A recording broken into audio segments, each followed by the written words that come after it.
శ్రీ క్రోధినామ సంవత్సరం మీనరాశి వారికి ఆదాయం 11, వ్యయం 5.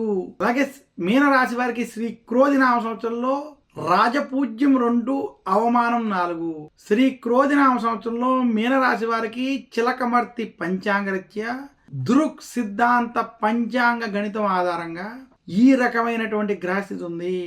మీనరాశి వారికి విశేషించి వ్యయస్థానమైనటువంటి కుంభరాశి యందు శని సంచరించడం, అలాగే మీనరాశి వారికి ఈ సంవత్సరం జన్మ రాశి యందు రాహు, కళత్ర స్థానం నందు కేతు యొక్క సంచారం.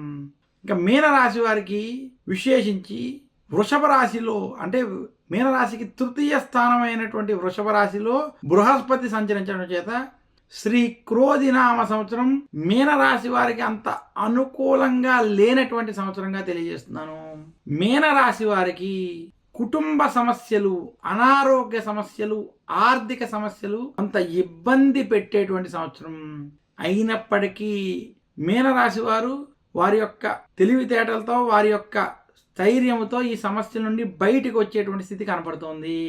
మీనరాశి వారికి మొదటి 6 నెలలు ఈ సంవత్సరం ప్రతికూల ఫలితాలు, ఆఖరి 6 నెలలు మధ్యస్థ ఫలితాలు కనపడుతున్నాయి. మీనరాశి నిరుద్యోగులకి ఉద్యోగ ప్రయత్నాల్లో ఇబ్బందులు కలుగుతాయి. మీనరాశి ఉద్యోగస్తులకు ఉద్యోగంలో భయాందోళనలు, రాజకీయ ఒత్తిళ్లు వేధించేటువంటి స్థితి కనపడుతోంది. మీనరాశి రైతాంగానికి ఇది అసలు అనుకూలంగా లేనటువంటి సంవత్సరం. మీనరాశి వ్యాపారస్తులకి ఆర్థిక బాధలు, అప్పుల బాధలు కొంత అధికంగా ఉంటాయి. మీనరాశి సినీ రంగం వంటి రంగాల్లో ఉన్నటువంటి వారికి, మీడియా రంగంలో ఉన్నటువంటి వారికి ఈ సంవత్సరం కొంత ప్రతికూలంగా ఉండేటువంటి పరిస్థితులు గోచరిస్తున్నాయి. మీనరాశి విద్యార్థులకు ఈ సంవత్సరం కొంత కలిసి వస్తుంది. విద్యార్థులు విద్యపరమైనటువంటి విషయాల్లో శుభ ఫలితాలు పొందుతారు. మీనరాశి స్త్రీలు ఆరోగ్య విషయాల్లో, కుటుంబ విషయాల్లో ఖచ్చితమైన జాగ్రత్తలు వహించారు. మీనరాశి వారు అప్పు చెయ్యొద్దు, అప్పు ఇవ్వద్దు అని ఒక్కసారి సూచిస్తూ ఆర్థిక సమస్యలు, చిక్కులతో కూడుకున్నటువంటి సమస్యలు ఉన్నాయని సూచిస్తున్నాను. మీనరాశి వారు విశేషించి జన్మ రాహు ప్రభావం చేత గొడవలకి దూరంగా ఉండాలి. కోర్టు విషయాలు, కోర్టు వ్యవహారాలు, చికాకులు కొంత ఇబ్బంది పెడతాయి. మీకు అనుకోని రాజకీయ ఒత్తిళ్లు కలుగుతాయని మాత్రం సూచిస్తున్నాను. మీనరాశి వారు విశేషించి వృత్తి, ఉద్యోగ, వ్యాపార పరంగా కొంత మధ్యస్థం మరియు చెడు ఫలితాలు ఉన్నాయి కాబట్టి గ్రహస్థితిని అనుసరించి ఆచితూచి వ్యవహరించాలని మాత్రం సూచిస్తున్నాను.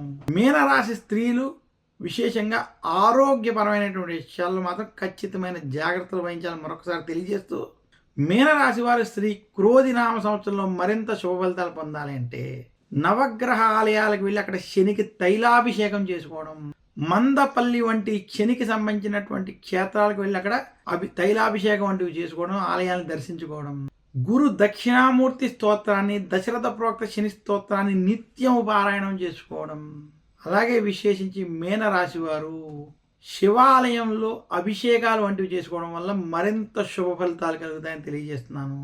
మీనరాశి వారు ధరించవలసినటువంటి నవరత్నం కనక పుష్యరాగం. అలాగే విశేషించి మీనరాశి వారు పూజించవలసినటువంటి దైవం శ్రీ మహావిష్ణువు, లక్ష్మీదేవి అని తెలియజేస్తున్నాను. మీనరాశి వారు మరింత శుభ ఫలితాలు పొందడానికి నేను చెప్పినటువంటి ఈ యొక్క విషయాల్ని ఆచరించడం వల్ల వారికి ఉన్నటువంటి గ్రహ దోషాలు తొలగి శుభ ఫలితాలు కలుగుతాయని తెలియజేస్తూ మరొక్కసారి మీనరాశి వారికి శ్రీ క్రోధినామ సంవత్సర శుభాకాంక్షలు తెలియజేస్తున్నాను.